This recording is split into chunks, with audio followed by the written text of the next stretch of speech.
This is a story that happened long ago in the village of Umuzu. This is a tale of love, pride, and the price we pay when we ignore the warnings of the spirits. In Umuzu, nestled between red clay hills and whispering forests, lived a young man named Obina. He was 23 years old, brave as a lion, and handsome as the morning sun. His father was the village's greatest hunter, and every maiden in Umuzu dreamed of becoming Obina's wife. But Obina's heart belonged to only one woman, Adiz, the chief's elegant daughter. Her skin was smooth like river stones, her voice sweet like honey, and when she walked, the earth itself seemed to sing. Not far from the village square stood a lonely compound with mud walls and shadows that never left. There lived Mama Nwanyi, the village witch, and her only daughter, Nina. The girl was beautiful in a strange, unsettling way, with eyes that saw too much and a voice that whispered to crows. Most villagers crossed the road when they saw her coming, making signs to ward off evil spirits. None of them knew that fate had already written their names together in the book of destiny. The time had come for Obina to choose a wife. The village priest, bent with age and wisdom, announced that the gods would choose his bride. The entire village gathered at the sacred shrine, their hearts beating like drums in the night. The priest threw his cowrie shells, muttered ancient words, and listened to the wind carry messages from the ancestors. When he opened his eyes, his face was pale with shock. "The gods have spoken," he declared, his voice trembling. "Only a wife chosen by the spirits will bring peace to Umuzu." The name that fell from his lips like thunder struck the crowd silent. Nina, the witch's daughter. Obina's heart turned to stone. His fists clenched so tight that his knuckles went white. "No," he whispered, then louder, "No, I cannot marry her." "The gods must be mistaken." The villagers gasped. No one had ever questioned the oracle's word. Mama Nwanyi stood at the back of the crowd, her dark eyes burning with quiet fury. But she said nothing. That night, something terrible began. The moment Obina spoke against the gods, the sky began to weep. But no rain fell. The moon refused to shine, hiding her face behind angry clouds. The crops that had been green and healthy withered overnight, their leaves turning black as charcoal. The roosters forgot how to crow. The goats stopped giving milk. Even the mighty palm trees bent their heads in sorrow. By morning, the village was gripped by fear. The priest stood before the shrine, shaking his head. "The gods will not be mocked," he warned. "The spirits demand respect." But Obina's heart was full of rebellion. He stood tall and proud, his voice carrying across the silent village. "I will marry Adiz, the woman I love. She is beautiful, she is kind, and she comes from a good family. Let the gods punish me if they must, but I will not marry a witch's daughter." The villagers whispered among themselves, some nodding, others shaking their heads in fear. Mama Nwanyi watched from her doorway. She placed a gentle hand on Nina's shoulder and whispered words that chilled the morning air. "The gods may forgive, my daughter, but I won't." Obina had no idea what storm he had just unleashed. 3 weeks before his planned wedding to Adiz, Obina's family began their preparations. They slaughtered the fattest goats, wove beautiful raffia decorations, and sent messengers to invite dancers from neighboring villages. The compound buzzed with excitement and joy. But joy has a way of attracting darkness. One cold morning, Obina's mother found a strange calabash sitting on their doorstep. No one had seen who left it there. Inside the calabash was a carved bone, dripping with thick black oil that smelled of death and decay. When the village elder saw it, his face went gray with terror. "This is a warning from the old spirits," he whispered, backing away. "Someone has cursed this house. Obina must reconsider his choice, or great evil will follow." But young men are often deaf to wisdom. Obina laughed, tossing the bone into the fire. "Old women's tricks," he scoffed. "I'm not afraid of superstition." That night, his father dreamed of a wedding canopy burning while a bride with eyes like fire stood laughing in the flames. When morning came, Obina's mother discovered that all her cooking pots were filled with ash and black feathers. The signs were clear, but Obina refused to see them. Desperation drove Obina to the sacred shrine. He fell on his knees before the ancient stones, begging the gods to bless his marriage to Adiz. Tears ran down his face as he pleaded. The oracle, speaking in a voice not her own, gave him an answer. If your love is truly pure, if it can survive any test, then prove it. Complete 3 tasks before your wedding day, and the gods will consider your request. Obina's heart leaped with hope. Anything. Tell me what I must do. First, the oracle intoned. You must fetch water from the forbidden spring at the stroke of midnight, when evil spirits dance.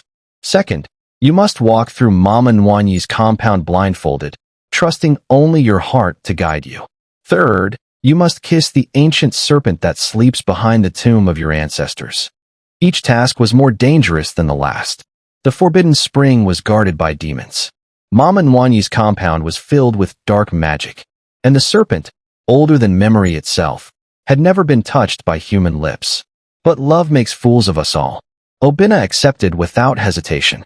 I'll prove that no curse, no tradition, can stop true love. As he completed the second task, a whisper floated on the wind. Even if you pass, the price must still be paid. The final test awaited.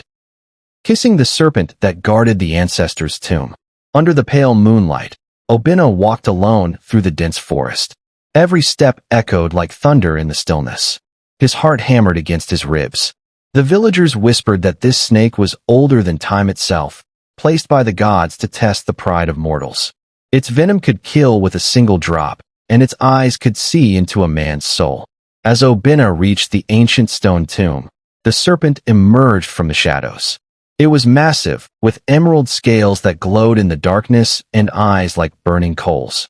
The creature raised its head, studying him with ancient intelligence. Obina knelt on trembling legs. Every instinct screamed at him to run, but love gave him courage. He leaned forward and pressed his lips to the serpent's cold, scaly head. The ground shook beneath him. Lightning split the sky. A mighty tree cracked in half behind him. But he had passed the test. Deep in the shadows, unseen by Obina, Mama Nwanyi stood watching. She smiled as the serpent slithered back to her, transforming into a simple walking stick in her hands. This one is brave, she murmured to the night. But bravery alone cannot protect the heart. The wine-tasting ceremony should have been a celebration of joy. The entire village gathered to witness Obina and Adiz share palm wine, a sacred ritual that blessed their coming union. Laughter filled the air as families and friends surrounded the happy couple. Adiz, radiant in her ceremonial dress, lifted the decorated calabash to her lips. Her eyes sparkled with happiness as she prepared to drink. Then she screamed. The calabash fell from her hands, shattering on the ground. Floating in the spilled wine was a fresh human tooth, still dripping with blood. The crowd gasped in horror, stepping back from the cursed liquid. The chief immediately ordered a cleansing ritual. The village priest examined the tooth with shaking hands, then spoke with a voice heavy with doom. This is a witch's sign. Someone in this village intends death before the sun rises again. Obina's eyes swept the crowd, searching for answers. At the edge of the gathering stood Nina, motionless as a statue. A large black raven perched on her shoulder, its dark eyes fixed on Obina with unsettling intelligence. When their gazes met across the frightened crowd, Nina's lips moved silently, forming a single word that chilled his blood. Run. But where could he run from destiny itself? On the eve of his wedding, disaster struck with the force of lightning. Adiz vanished without a trace. Her wedding dress lay folded neatly on her sleeping mat, but she was gone. Her worried family searched everywhere, calling her name until their voices cracked. The only clue was a trail of bare footprints leading from her hut to the edge of the dark forest. The prince stopped abruptly at the mouth of a giant anthill, as if the earth had swallowed her whole. Obina searched through the night like a man possessed. He called her name until his throat bled, tore through bushes until his hands were cut and bleeding, begged every spirit in the forest for answers. At dawn, desperate beyond reason, he dragged himself back to the oracle. The ancient woman threw her cowrie shells with trembling fingers, reading their message with growing horror. Adiz walks between the worlds, she whispered. She is neither dead nor truly alive. She exists in the space between heartbeats, trapped by forces beyond our understanding. That's when Mama Nwanyi appeared, carrying a white cock in her arms. With one swift motion, she slit its throat, letting the blood drip onto the sacred stones. "Marry my daughter," she said simply. "Nina is ready to become your wife." Obina's eyes blazed with fury. Your daughter is cursed, and so are you. Mama Nwanyi smiled, an expression more terrifying than anger. Oh, my proud boy. You have no idea how cursed you truly are. For the first time in 70 years, the harmattan winds came early to Umuzu. Dust thick as fog choked the village, turning day into twilight. The air became so dry that people's skin cracked like broken pottery. But this was no ordinary drought. Something supernatural had broken the natural order. Babies forgot how to cry.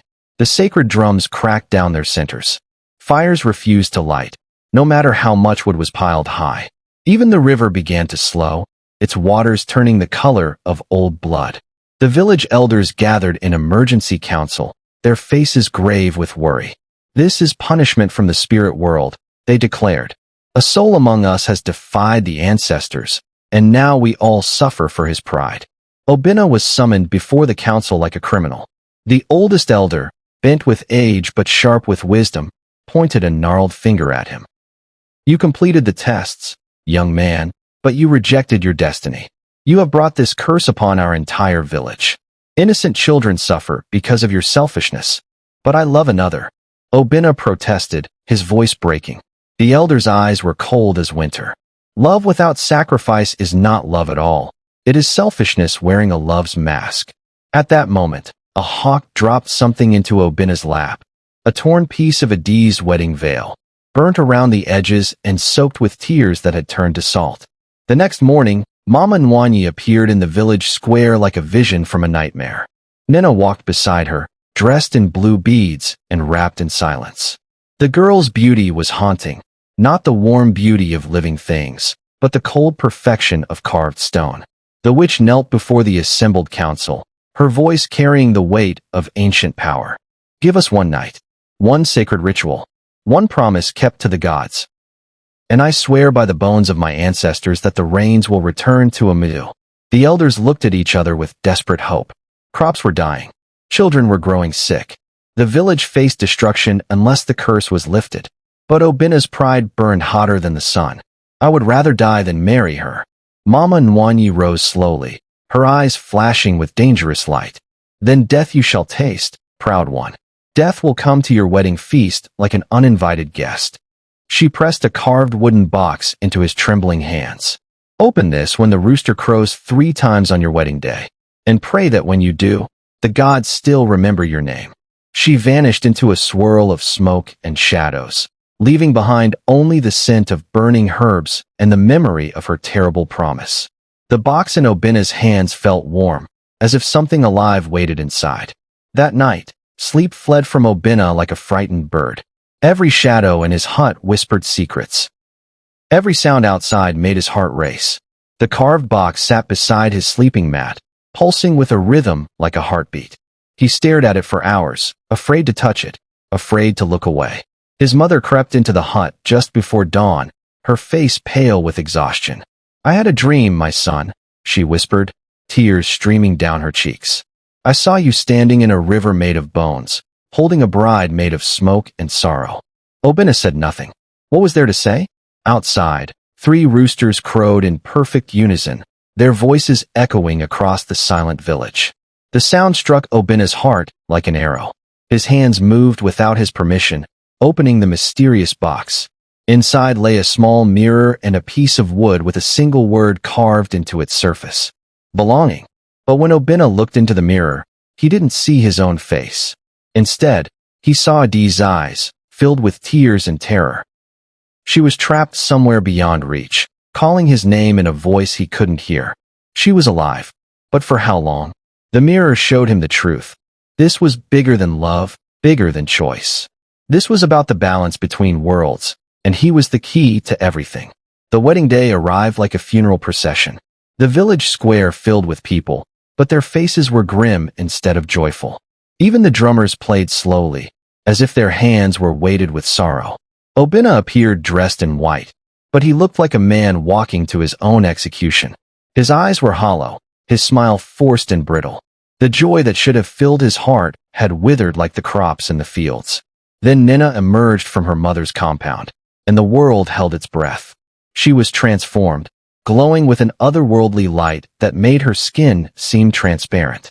She walked barefoot across the dusty ground, but her feet left no prints. Her eyes, once dark and mysterious, now shone like stars. No one cheered. No one clapped. Even the palm trees stood perfectly still, as if nature itself was waiting for something terrible to happen. As the priest began the ancient marriage rites, the wind began to howl. The sky, clear, moments before, suddenly darkened with clouds that had no natural origin. Nina extended her hand toward Obina. Her fingers were cold as ice, pale as moonlight. The moment he touched her skin, he heard Adi's voice whisper urgently in his ear, "Don't do this. Please, don't do this." But the ceremony could not be stopped. The gods were watching, and they demanded their due. The moment Obina placed the sacred marriage beads around Nina's neck, the world exploded into chaos. The earth split open beneath their feet with a sound like thunder. Flames erupted from the cracks in the ground, dancing around the wedding couple in a circle of supernatural fire. Women screamed and gathered their children. Men stumbled backward in terror. The carefully arranged calabashes of palm wine shattered as if struck by invisible hammers. The very air seemed to scream. Then, as suddenly as it began, everything stopped. The flames vanished. The earth sealed itself. The screaming crowd fell silent. And Nina was gone. Only her marriage beads remained on the ground, burnt black as coal and still smoking. Where she had stood, there was nothing but empty air and the lingering scent of something that should not exist in the world of the living. Mama Nwanyi materialized at the edge of the square, clutching her chest as if someone had driven a spear through her heart. "You have bound yourself to death," she cried, her voice breaking with anguish. "You have married the spirit world, and now it claims you." But instead of running like any sane man would, Obina walked calmly to the sacred shrine. He fell to his knees on the stone floor, his voice ringing with desperate determination. "I will go to the spirit world myself," he vowed to the watching gods. "I will find Adiz and bring her home, or be lost with her forever. This I swear by my father's bones and my mother's tears." That night, while the village cowered in their huts, Obina entered the forbidden grove, the dark heart of the forest where lost souls wandered for eternity. No living man had ever returned from that cursed place, but love gave him courage where wisdom failed. The trees whispered secrets in languages older than human speech. Ghostly figures drifted between the twisted branches, spirits without faces, memories without names. The air itself felt heavy with sorrow and regret. Obina walked barefoot across a ground made of bones, past rivers of liquid fire, following a path that existed only in his desperate heart. His feet bled, but he didn't stop. His skin burned from the supernatural heat, but he pushed forward. Finally, he reached a tree unlike any other. Massive and ancient, its branches heavy with fruit that glowed like captured stars. Each piece of fruit contained a soul, and in their light, he could see faces he had never known but somehow remembered. Beneath the tree, a figure waited in the shadows. It was Adiz, but not as he remembered her. Her beautiful skin was cracked like dried clay.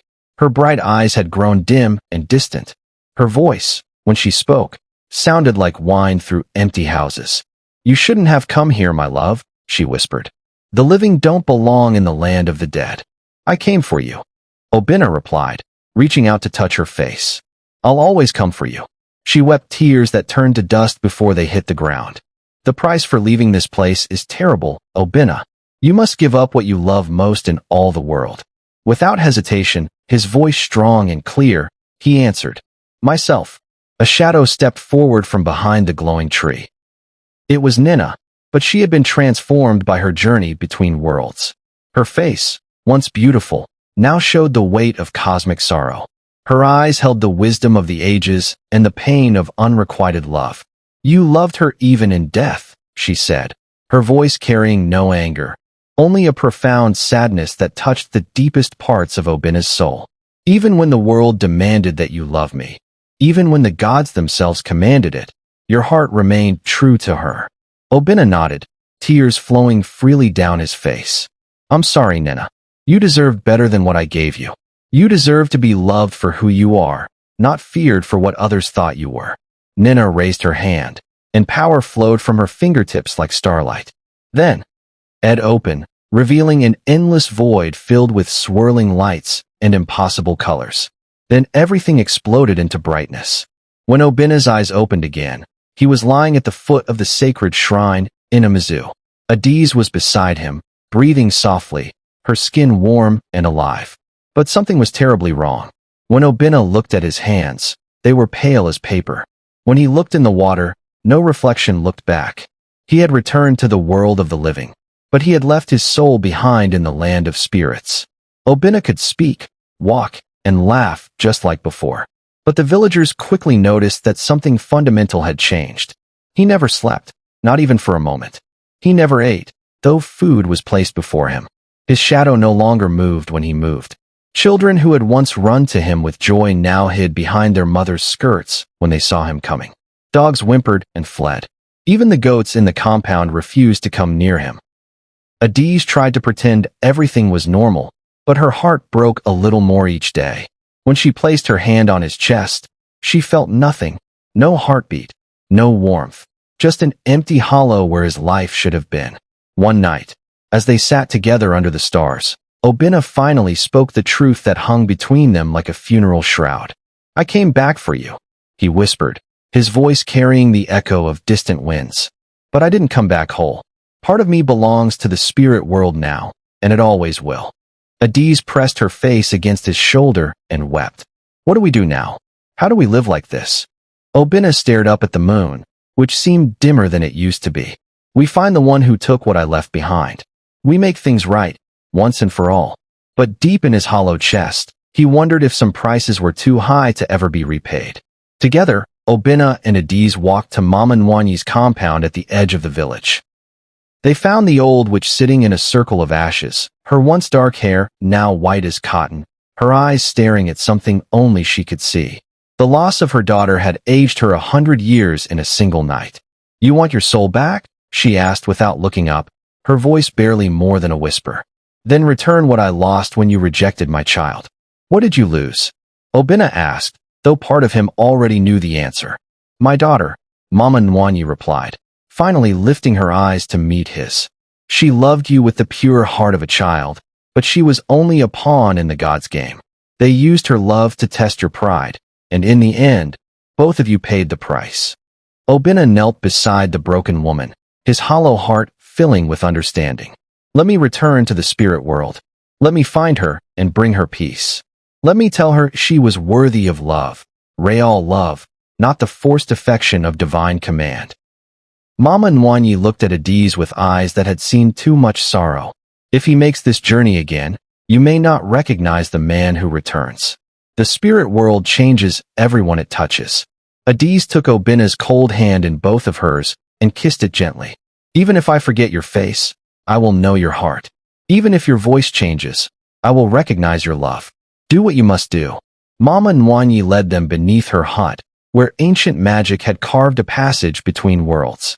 The tunnel descended into darkness deeper than night, lit only by mysterious symbols carved into stone walls older than memory. At the end of the passage, Obina found 3 doors glowing with supernatural light. The first door showed him a vision of Adiz dancing alone in a sunlit field, her face bright with joy but her eyes empty of the love they once held for him. She had forgotten him completely, but she was happy. The second door revealed himself and Nina sitting together in peaceful silence, growing old side by side without passion but with deep contentment. They were friends who had learned to love each other's souls. The third door showed a small boy sitting in darkness, crying over a broken spirit that had been shattered into 1,000 pieces. The child looked up at Obina with his own eyes and asked, "Why did you leave me here alone?" "Choose," commanded a voice that seemed to come from everywhere and nowhere. "Choose your future, choose your past, or choose to heal what has been broken." Without hesitation, Obina stepped through the third door. Inside, the crying child waited, the part of his soul that had been lost in his journey between worlds. The boy looked up with tear-stained cheeks. "Are you me?" Obina asked gently. The child replied in a voice like wind through leaves. "I will be, if you can learn to forgive."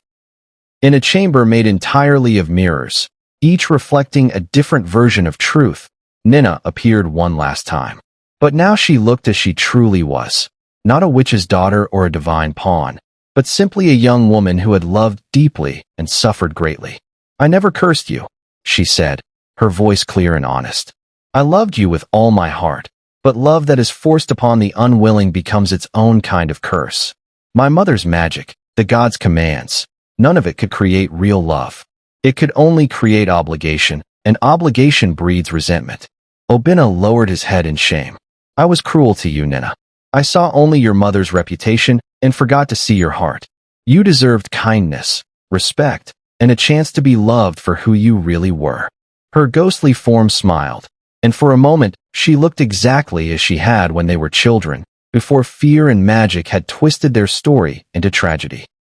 "Then take back your soul," she said, reaching out with hands that sparkled like starlight. "Take it back with my blessing. But leave your pride behind. It has no place in the world you're returning to." She handed him the mirror from the carved box, the same one that had shown him Adi's trapped soul.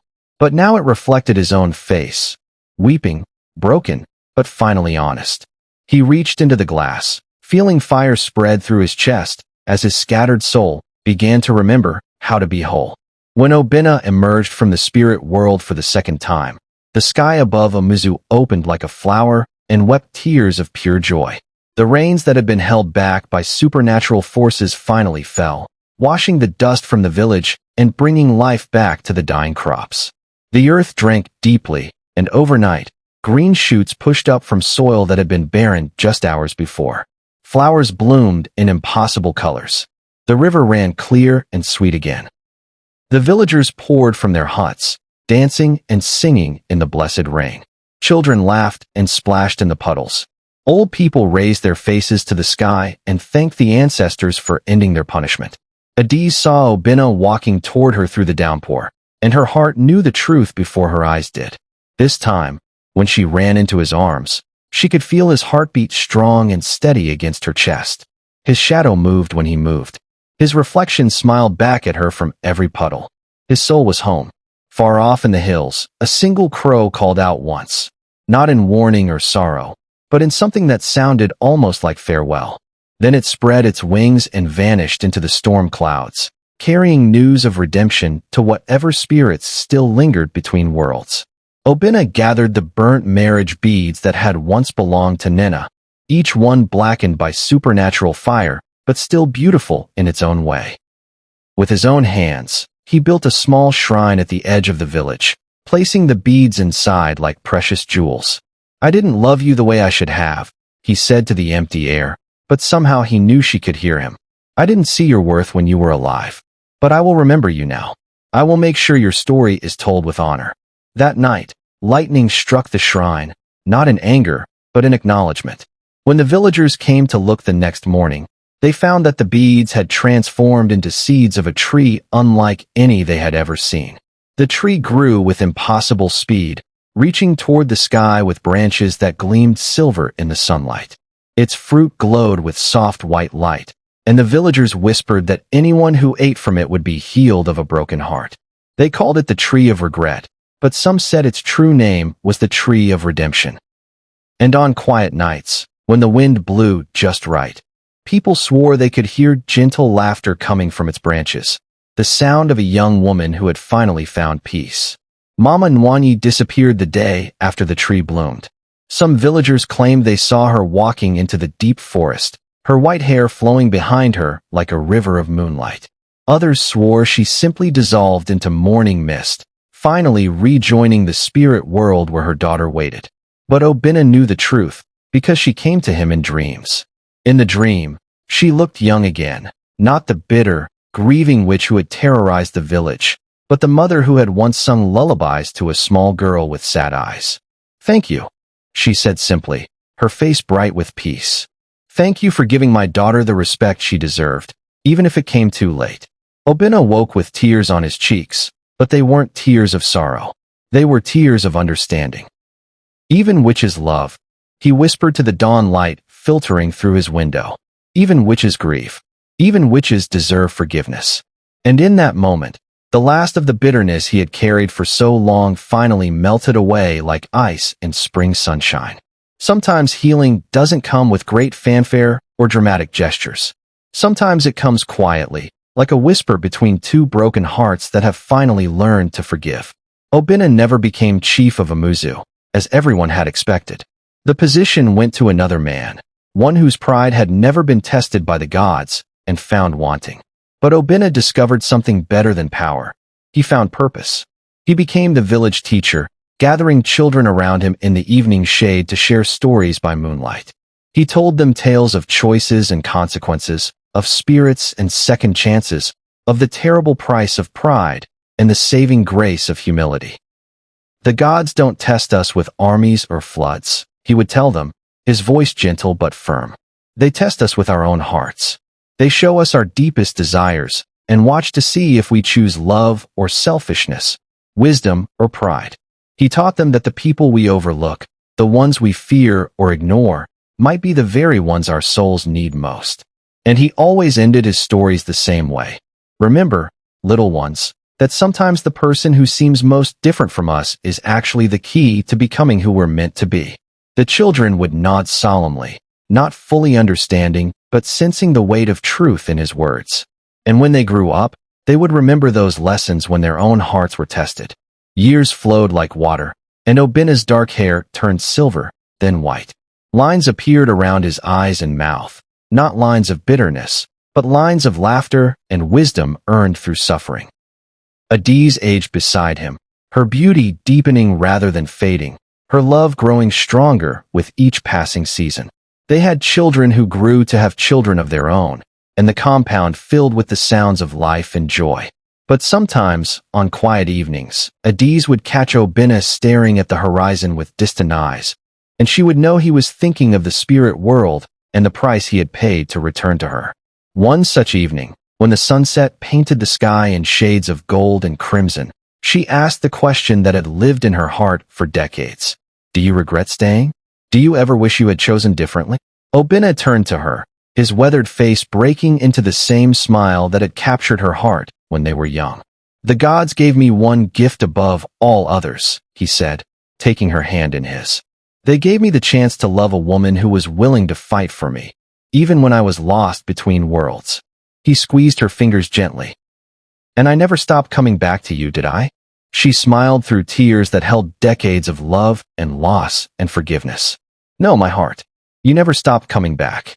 After Obina died peacefully in his sleep at the age of 87, the village sealed his personal shrine and declared it a sacred place.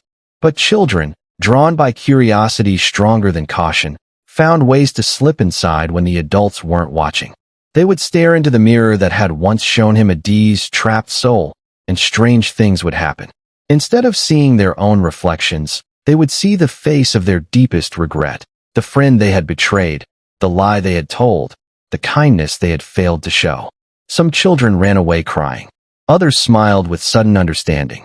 And a few walked away with a peace in their hearts that their parents couldn't explain but could clearly see.